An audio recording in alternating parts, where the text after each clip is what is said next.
What is up, folks? NYKia31 here, NCAA 14. And what I'm aiming to do in this video, this is replays of defensive footage against human competition, is just kind of take you through my thought process as far as what I'm doing is in running zone pressures, man pressures, base coverages to make it as tough as possible for me to get gouged when I'm playing defense. We have to play defense, so you can't just give up and cry uncle. And this is a zone pressure out of 335. Well, the 335 stacked playbook, I don't quite remember what set I'm in, but it's basically an inverted cover 3 where the strong safety and the free safety flip. The strong safety here is the key to this sucker. He has to really fly and get deep. And the free safety is coming down into the curl flat area. And you have your normal 3D, but I'm controlling Lewis Nix. And on this particular play you saw earlier, you can rewind it if you want. I got some nice push with Lewis Nix, which is customary, since he's just a monster. 97 strength, 88 power, or power move, and Stefan Tuitt gets in there as well. There's Mr. Nix. I got the defensive back on the left as a sacrificial lamb, and Nix and Day meet him. This is actually against the computer. This is the standard Tampa 2. You got the slot defender there, the deep middle linebacker runoff. Tampa 2 hard, jam and redirect inside. Not really in love with that little motion shift there, but at least he was able to obstruct him, reroute him inside, and delay him enough to, buy the rush time to do its thing.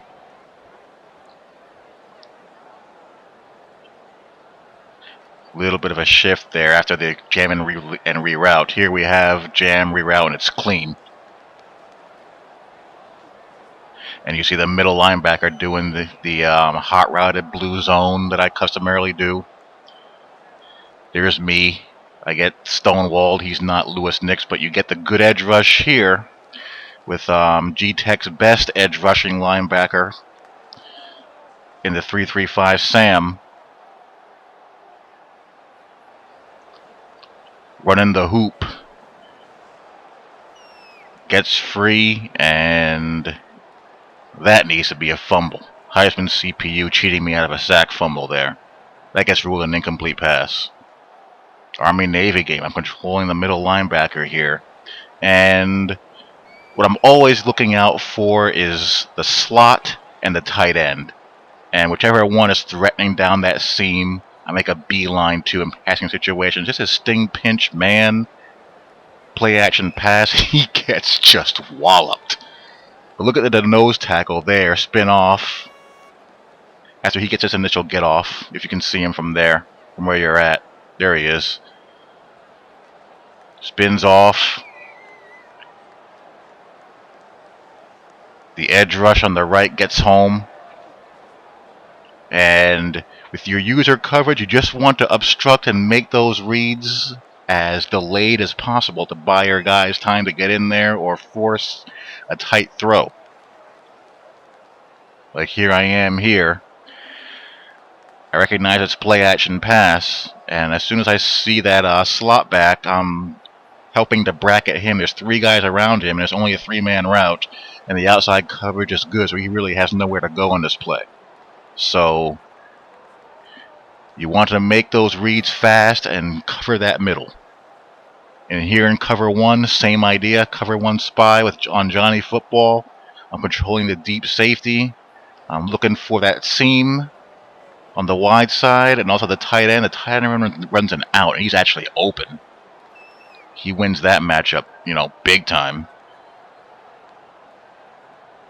The other defender is running towards the halfback. I like how the corner on the right on the boundary side is playing with inside leverage and using the sideline as an extra defender. That's terrific. That's what he should be doing. And I have Johnny Football spied to give Clemson's 2 athletic pass rushing linebackers. They have 2 really good athletic pass rushing linebackers and a good defensive tackle. It's a good pass rusher. That's a risky throw from the far side of the field. Good luck with that. I mean, there is space there. That's very tough. And that leaves the seam. I'm parked here in the middle to look out for that post. I'm playing down distance. I wasn't really worried about the tight end. And he's bracketed by myself. No chance of getting an inside lead pass in there on that post route. And what does that do? Again, he has to hold the ball. He's being spied.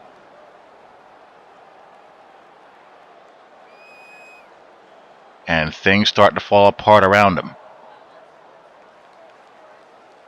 Good get off by my 2 stud edge rushers. Offensive tackle really does a great job of pushing the guard back into Johnny Football's face.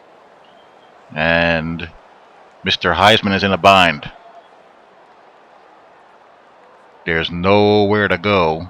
Well, there is the tight end there to your right, but it's a long yarder situation, so it's not really going to do him much good. By the time he throws it, and by the time I get over there, he's not going to convert. And plus, he's on his backside already, or on the verge of being on his backside already.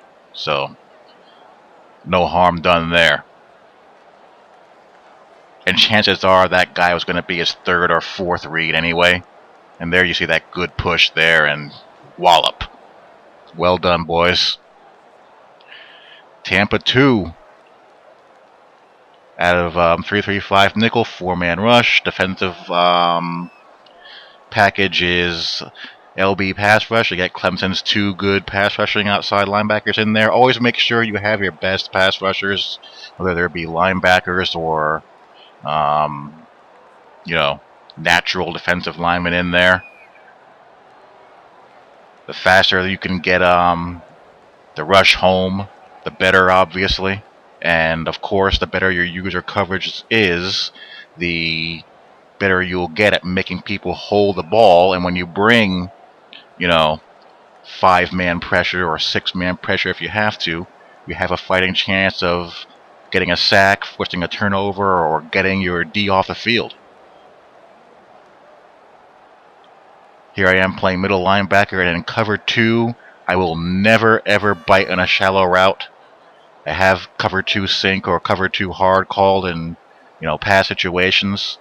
And he would have gotten that ball in there, possibly if he put a little bit of touch on it. And here's a little trick against wide receiver screens. If you're playing against a guy who loves those mid screens, occasionally audible your defensive line to a contain stunt. If the guy you're playing is not paying attention, you'll have a defensive end parked right in front of the wide receiver. And again, it will just delay him enough to make him have to hold the ball longer than he wants. Zone blitz out of 3-2-6 dime. Who am I using here? The backer on your right. Free safety blitz. Why did he get free? Empty backfield. I'm sending more guys than he can block. I'm sending one more. Everyone's occupied. Vulnerability is to the flats quick. But again, you're just playing down distance situation. Stephon Tuitt doing his thing. Bending, getting through. This is actually rare. Lewis Nix seldom gets, stopped on his initial movement, but he, gets back on track and starts to bull. There's Sheldon Day. He gets, tied up, but that's fine because he and Prince Shembo there occupy enough guys to give the safety a free shot at the quarterback. There's always going to be a hole in the blitz, and this one, there's, holes to the flats, but I do a nice job of obstructing anywhere else they would want to go quick over the middle. The wheel can be a problem there if the defenders get drawn in by something else, and of course a quick throw to the flat. You see the flats are wide open. But again, down distance situation is where you want to, dial this kind of stuff up. You give up the flats when you can afford to give up the flats. And in this case I could, so I'm defending middle of the field first. Especially playing 3-3-5 stack, it's not the most flat defense friendly playbook in the world for defending the flats in a long field. A lot of the coverages are, kind of dangerous to call a long field that defend the flats well. You have a few like cover 3 variations and cover 2 invert, but you want to pick your spots when you call them.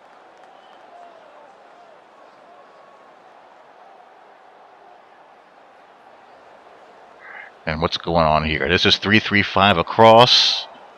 I believe this is a user INT by me.